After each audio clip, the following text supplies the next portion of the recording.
Wow, that was an amazing video. It's hard to add to the words of the Fordham founders and what they have become. And this is such an overwhelming moment for me to see how many people care so much about Fordham and how good you all look. So I can't thank you enough for the welcome you've given my family and me. They are off on Lucy's spring break, but send their love. It has been a remarkable 9 months of listening hard to faculty and staff and students, of digging into spreadsheets, meeting countless alumni, and hearing your hopes for the future. All of which helps me to craft a vision based on deep knowledge of our strengths. It has also been a joy to get to know New York. When my daughter and I are driving and the light turns green, we like to wait half a beat to get the honk because it's just adorable. We've been introduced to the city in an entirely surreal way. I asked Lucy, of all the amazing people she's gotten to meet, whom she was most excited about. Was it maybe the mayor who was so kind to her? And she said, nope, it was the fennec fox she met at her personal tour of the Bronx Zoo. I know that there is a long history of Fordham presidents acting as important citizens of this city, so I'm trying to do my very best as I reach out to institutions all over the city. I want to report that my first pitch at a Mets game went well. I was pretty terrified, and that our athletic director tells me he's volunteered me to the Yankees for next season to sing the national anthem without actually asking me. All of this despite the fact that there was no talent component to the search process. But coming here has felt like fate in so many ways. From the very first days when I was handed a Fordham Press book of Jesuit prayers and opened it in the middle straight to a prayer written by my uncle, to finding out that my father, who I always knew was named after the Jesuit priest who baptized him in New Orleans, Father Louis Mulry, that Father Mulry's uncle was the president of Fordham during World War I. And I've met so many people who knew my parents when they were graduate students at Fordham in the late 60s. And even some who met me as a toddler on campus. I had one elderly Jesuit come up to me and say, he expects that I'm better behaved now than I was when I was 2. We'll see. But tonight gives me the best reason of all to love Fordham. And in many rooms like this one, we would be listening to the stories of our scholarship recipients with warmth, but with a certain amount of noblesse oblige, a certain distance. In this room, it feels different. Because so many of you here tonight have similar stories. You beam with pride at our scholarship recipients because you have a pretty good idea of how they feel right now. You know what it means to be terrified of how you will afford college, what it means to have your talent underestimated by the world. So students, know that all of us are sitting here imagining the people who made the difference in our own lives, the parents and relatives who worked extra jobs, the teachers who believed in us and made us believe in ourselves. These scholarships are an investment once made in us that we return to you with interest, and we expect that you will do the same someday. I want to tell you one more story of a scholarship recipient tonight, the quintessential immigrant story that could be told about so many of you here, about a student named Noah. The story starts with Noah's parents.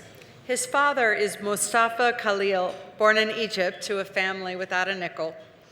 As a young man, Mustafa studied accounting, but ended up working with his own father fixing cars, a family doing their best to eke out opportunity in a country still struggling.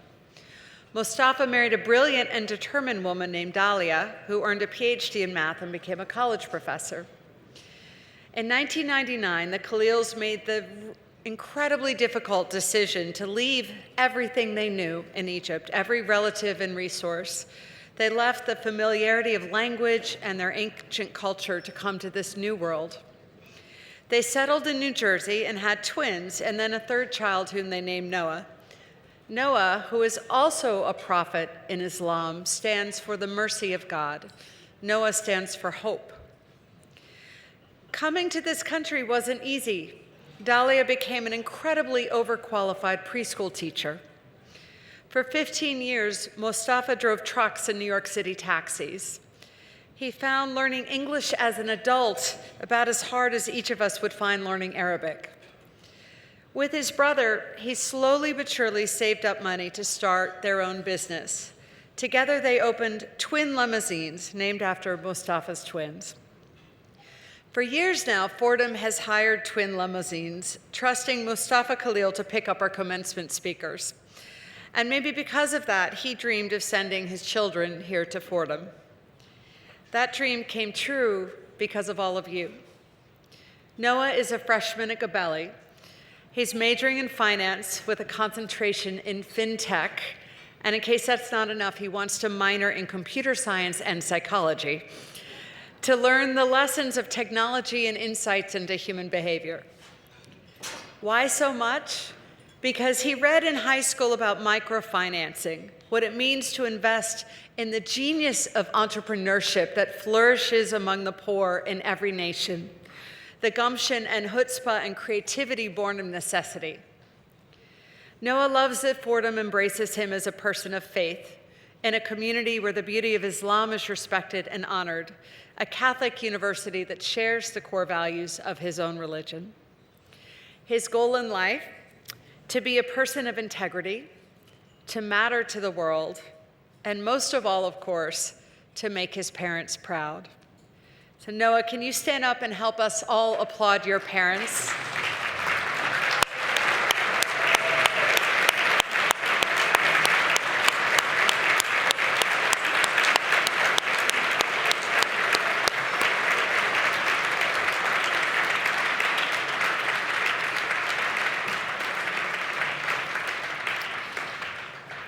But let me see a show of hands. If I change the country and the language, how many of you in this room have families with a similar story? For 182 years, Fordham has provided opportunity for all of the waves of immigrants not welcome elsewhere, for all of those who still face obstacles that get in the way of their talent. So what is my vision for Fordham? To double down on our mission. Fordham brings elite academic excellence to students from poverty to privilege, from every creed and color. 20% of our students are the first in their family to go to college, carrying the hopes and dreams of generations on their shoulders. Fordham transforms lives.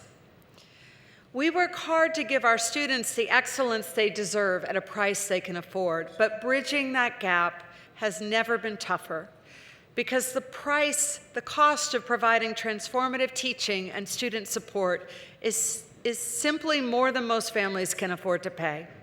It is a gap that no longer just squeezes out the poor, but also the middle class. To build meaningful opportunity, to make the promises of this country real, to keep us competitive in the global economy, all of it requires investment. And so we pay forward the investment made in us, the scholarships and financial aid, the volunteer labor provided by the priests and nuns who taught so many of us. There is real grace in this moment. I had an epiphany the other day. I rolled down my window to give money to a homeless person, and then I was just awash in pride at what I'd just done. And then as a good Catholic, I was awash in guilt for feeling pride about doing something so simple. But then it occurred to me that God wired us to take pleasure in doing good. It is no accident that all of the world's great religions have in common that central tenet of generosity. From tikkun olam to tzedakah, or as my dad used to say, the need to read the Gospels and realize that Jesus wasn't just kidding. So tonight, in addition to thanking you 1,000 times, I will also say you're welcome for making you feel this good. I am happy to report that Fordham is flourishing. Thanks to our brilliant faculty and devoted staff. Thanks to your support, and most of all, thanks to the leadership of Father Joe McShane.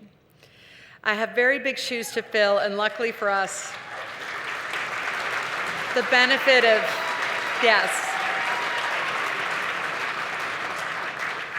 of his wisdom, support, and prayers. Let me tell you about 3 areas where I hope to build on his work. We continue to improve the student experience because my favorite conversations are with the parents who gush to me about how thrilled they have been to entrust their children to us. We focus on retention and graduation rates, using data to hone our systems, and we're building an extraordinary space to help students create community, appropriately named the McShane Center. Phase 1 is done and is a beautiful site, a place where commuter students find a home, state-of-the-art spaces where all of our diverse students interact and engage and learn as much from each other as they do from us. Second, we are telling our story better. We have so much to brag about at Fordham. We want more of our fair share of attention. We'll be investing in the quantity and quality of marketing, of how to get our word out.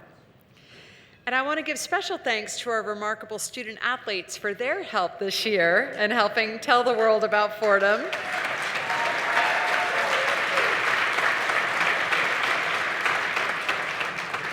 There are so many teams to be proud of, but especially the men's basketball team and their triumph, and the women's basketball team that ended their season tonight with a heartbreaking loss to Columbia, but in the second round of the NIT tournament. They had an amazing year, both of them.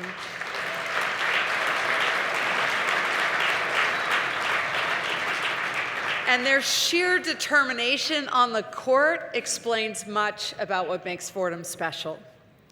And as I told the students, if there were a March Madness for fan intensity, we would clearly win. Though I will admit some of what they chanted at the refs made me blush, but finally, and most importantly, we are steering our academic programs into the future. We're investing in science and technology, creating cutting-edge new programs that connect with our existing strengths in business, law, and the humanities. We are, all of us, temporary caretakers of this beloved institution. We look out at the centuries-old elm trees on our campus and remember that people just like us planted those seeds, knowing that those trees would only become tall and beautiful generations later. And our job is to keep planting those seeds for people we may never meet. Our honorees tonight, the DeLeos, the Lombardis, Vin Scully's family, and so many of you here have planted those seeds over and over again. With 1 year left in our fundraising campaign, we've raised $272 million towards a $350 million goal. We can't thank you enough for everything you have done and will do for Fordham.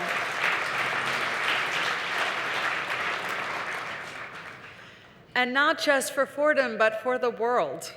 Because this is a moment when the world has never needed Jesuit education more. We find answers to the world's toughest problems.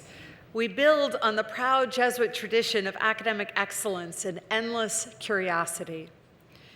We stand for teaching citizens in the broadest sense of that word, students rooted in the lessons of history, the understandings of government, the empathy learned from literature and art and theology. Students who revel in responsibilities along with rights. We stand for the search for truth, looking for answers with humility and eagerness. We fight against the tide of disinformation, the technology and social media that have literally changed the wiring of young people's brains. We help our students become critical thinkers, deep thinkers, and compassionate people.